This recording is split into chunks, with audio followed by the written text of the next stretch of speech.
Recently, we have quite some KVM over IPs such as the Jet KVM, the Comet KVM from GLiNet, the Comet KVM Pro, and now we have this one that is the Comet Q, which does something that other KVMs have not provided before.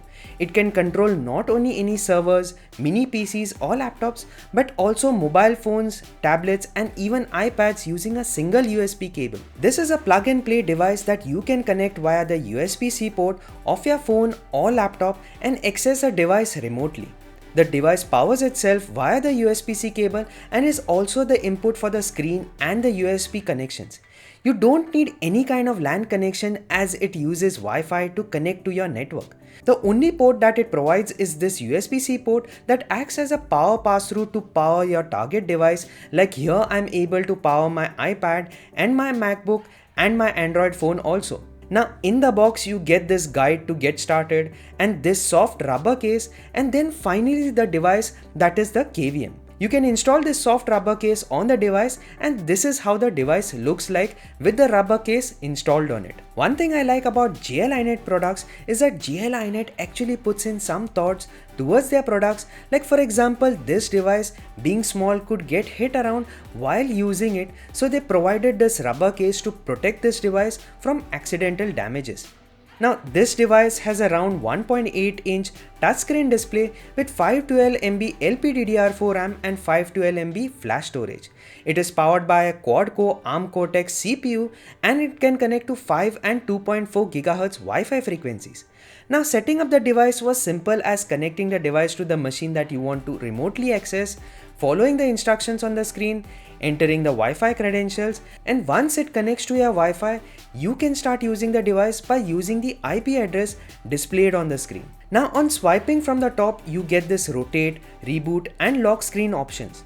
Then swiping from the right, you get this option to configure the Wi-Fi as well as some display settings. Like here you can set the lock screen, brightness, orientation and the screen off time.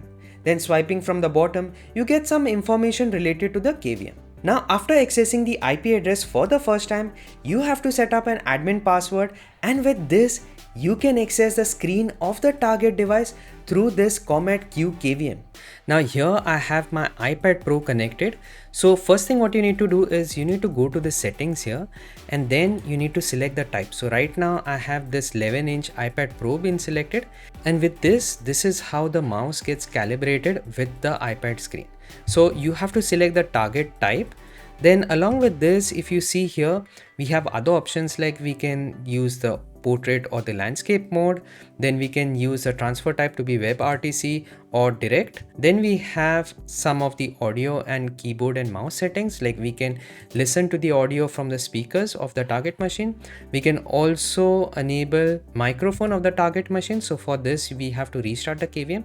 Right now I'm not going to do that. Then we have other options like for the mouse, we can enable the mouse or disable it. Then we can change the scroll direction here, as well as we have some of the system properties wherein you can change the language, you can change the color mode of the screen, like we can set it to dark mode or the light mode. Then we can set the time zone. We can also reset the KVM via this button here, and we can see the network connection of the KVM with which it is connected to. Then if you go into the toolbox section, here we see this text box in which we can paste some content that can be pasted onto the target machine. Along with this, we have these shortcuts that can be triggered on the target machine. And then finally with this button, we can access the internals of the KVM. We get a shell terminal to access the internals of the KVM. Now going back to the virtual media section here, we have about 60 MB of space with which we can share files with the target machine using the KVM. Now this is quite small, but maybe you can use this for smaller files to share with the target machine. Then in the app center, we have Tailscale and Zero Tier with which we can access the KVM remotely using Tailscale VPN or Zero Tier VPN. Then apart from this, we have this option for full screen. And then we can see the firmware version here. If you have any updates, you can see the updates here. Then apart from this, we have this cloud services from GLiNet, wherein we can connect the KVM to the GLiNet cloud to access it remotely, as well as manage other KVMs that you might have. Then apart from this, we have this security option wherein we can set two-factor authentication, and finally we have this reboot button to reboot the KVM here. Overall, this device is pretty compact that fits into the palm of your hand and you can carry it along easily. Now, currently this device is available via the Kickstarter campaign with early bird prices of $78 and later for $89 with an estimated delivery date of August 2026. Now, if you like to see such videos about home labs and making your home smart, then make sure to hit that like as well as subscribe button for more such videos to come. If you like this video, then definitely check out these videos here. Till then, I'll see you in my next one.